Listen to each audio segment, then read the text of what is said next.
بسم الله الرحمن الرحیم. موسم چونکې چینج کېدو والا دی او نن سبا ډیر زیات کیسز چې دي نزله زکام په ماشومانو کې ډیر زیات کامن دي. د هغې څو وجوهات دي، څو غلطیانې زموږ خپلې دي، څه نیچرل څه پکې داسې څه خبرې دي چې د هغې د وجې په ماشومانو باندې نزله زکام ډیر زر راځي. فرست اف آل زه به تاسو ته دا ووایم چې په دې موسم کې تاسو ته دا کول پکار دي چې کله هم موسم چینج کیږي او د یخوالي طرف ته ځي، نو تاسو کوشش کوئ چې ستاسو څومره ماشومان دي چې هغوی ارلی مارنینګ سحر د وخت او شپې لیټ ټایم کې کو انکیس بهر وځي چې د هغوی پیزار شوز یا بوټان وي او د دغې نه علاوه د هغوی هیډ چې کوم دی دا پراپر کور وي. د دې نه علاوه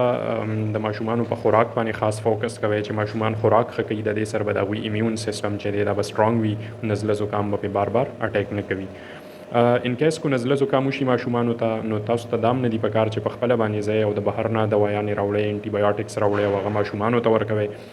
ځکه نزله زکام چې دا یو وایرل ډیزیز دی. موسټ اف دی ټایم په دې کې انټي بایوټکس ضرورت نه وي، دا لږ ټایم وي، دا بیا په خپله باندې ریزالو شي.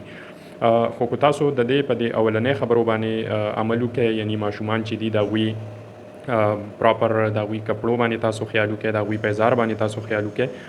کله چې هغوی بهر وځي او بهر موسم چینج وي هغې ته تاسو خیال وکړئ، نو آی هوپ دا بعد کې چې کومې خبرې دي دې نه به تاسو بچ یې. بل چونکې نزله زکام یو داسې څیز دی کو د هغې فرض که انکیس موسم دی یخ شي او په دې کې ماشومانو ته سینه خرابه شي، بیا په سینه کې څو قسمونه دي د بیمارو، نمونیا وشي مثال کې، نو هغه بیا کافي کنډیشن خراب شي، ماشومان ته ساه اخیستو کې تکلیف وي، هسپیټل ته د هغې دپاره بوتله وي، بعضې ماشومانو ته پکې د اکسیجن ضرورت وي، کنوله ورته پاس کېږي، انټي بایوټکس ورته لګي، نو د دې ټول کمپلیکیشنز نه د بچ کېدو دپاره دا یو څو ډېرې اهم خبرې اهم پوینټس دي چې په دې باندې تاسو عمل وکړئ، نو ستاسو ماشومان د دې غیر ضروري دوايانو نه او د دې څیزونو نه هغوی بچ کېدلی شي. تھینک یو ویری مچ. الله حافظ.